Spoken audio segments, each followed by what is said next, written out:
में मत लीजिए। अरे कानून को तो तुम लोग अपने हाथ में लेते हो। हाँ, तुम लोग। हाँ। हम कानून अपने हाथ में लेते हैं, लेकिन उसी इज्जत के साथ जिस तरह कोई गीता या कुरान अपने हाथ में लेता हो। मगर आप लोगों ने एक गुंडे के लिए पत्थर और डंडे अपने हाथों में उठा लिए हैं। भूल गए कि कपाली ने कई निर्दोषों की जान ली। भूल गए कि कईयों की इज्जत लूटी उसने। कुछ भी था, वो हमारी जात वाला था।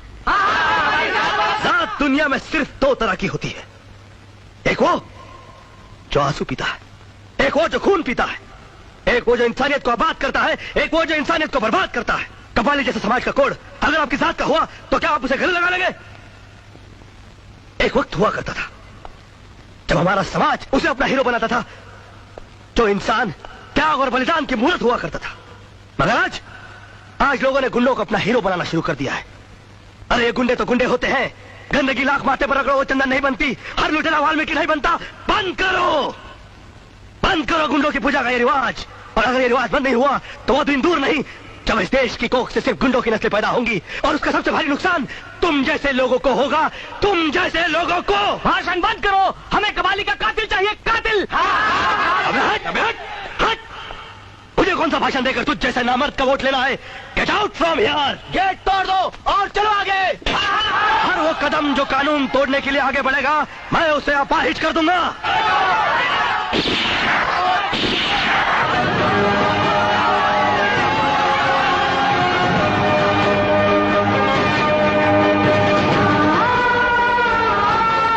कपाली को सबसे पहले होश में आते मैंने देखा था, और सबसे पहले मैंने ही आपको फोन किया था। इम्पॉसिबल। अगर आपने मुझे सबसे पहले फोन किया होता तो कातिल के पहुंचने से पहले इंस्पेक्टर सिद्धांत यहाँ होता। आप मेरी बात के यकीन कीजिए कि मैंने आपके थाने फोन किया था और किसी आदमी ने फोन उठाया था। मैंने कपाली के बारे में सारी बातें उसे बता दी थी ताकि आपको खबर दे सके। कौन था वो? मैंने उससे बार बार पूछा कौन हो तुम। उसे जवाब तो नहीं दिया, लेकिन फोन काट दिया।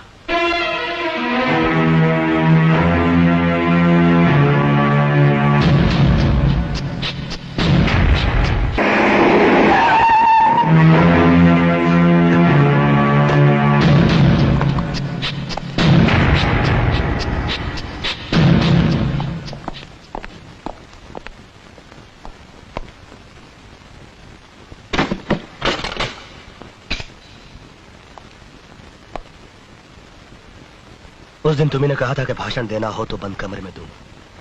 आखिर तुम भी एक पुलिस ऑफिसर हो, इसीलिए दरवाजा बंद कर दिया। बताओ, कल जब डॉक्टर का फोन आया तुमने मुझे खबर क्यों नहीं की? मैंने फोन नहीं उठाया। झूठ बोलते हो तुमने कपाली का मर्डर कैसे करवाया? मैंने कुछ नहीं कहा, झूठ है ये सब। झूठ वो है जो तुम बोल रहे हो। सबसे पहले तुम्ही को खबर मिली थी कि कपाली होश में आने वाला है, और तुमने ये खबर गुंडों को पहुंचा दी। इसलिए पुलिस पहुंचने से पहले गुंडे वहां पहुंच गए और उन्होंने कपाली को मार डाला।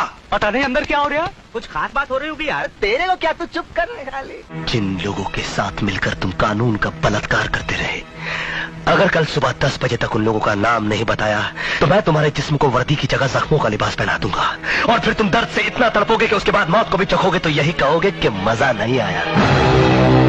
सर अर्जेंट कैसे सर?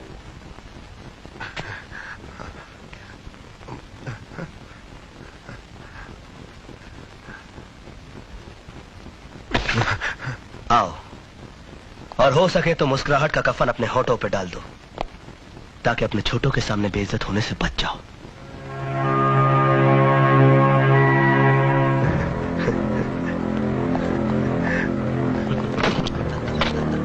मजा आ गया ना? हाँ, बहुत मजा आ गया। अरे कोई साहब को कोल्ड ड्रिंक पिलाओ। कल 10 बजे। Cold drink sir.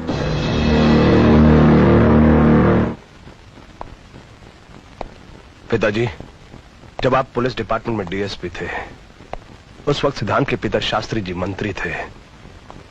उन्होंने आप पे आरोप लगाया था कि आप एक ईमानदार ऑफिसर नहीं, आप करप्ट हैं,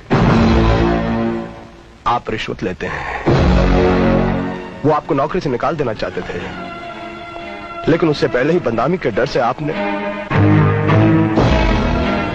मैं आपकी मौत के साथ साथ अपनी बेइज्जती का भी बदला लूंगा। मैं नफरत के मोरों से दुश्मनी का शतरंज उसी की बिसात पे खेलूंगा। और ऐसी मात दूंगा कि मौत भी रो पड़ेगी पिताजी।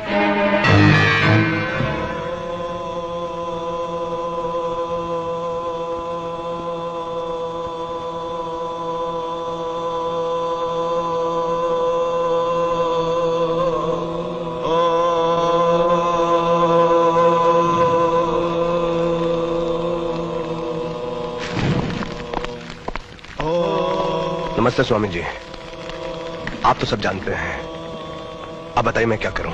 आदमी के पास जिस प्रकार का अस्त्र शस्त्र हो उसी प्रकार का युद्ध लड़ना चाहिए, तभी उसको सफलता मिलती है।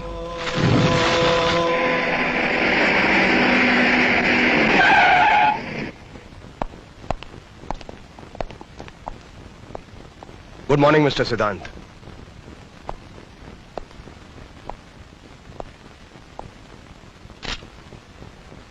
जिनकी आत्मा पर बोझ होता है, कभी कभी उनकी जबान साथ नहीं देती।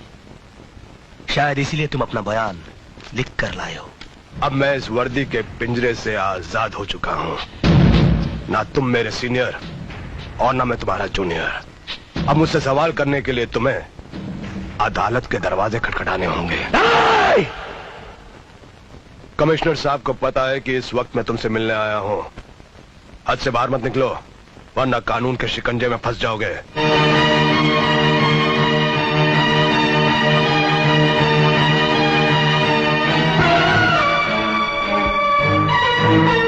तुम मेरी जिंदगी में फुल स्टॉप तो क्या, कॉमा भी नहीं लगा सके, लेकिन मैं तुम्हारी जिंदगी में फुल स्टॉप जरूर लगाऊंगा।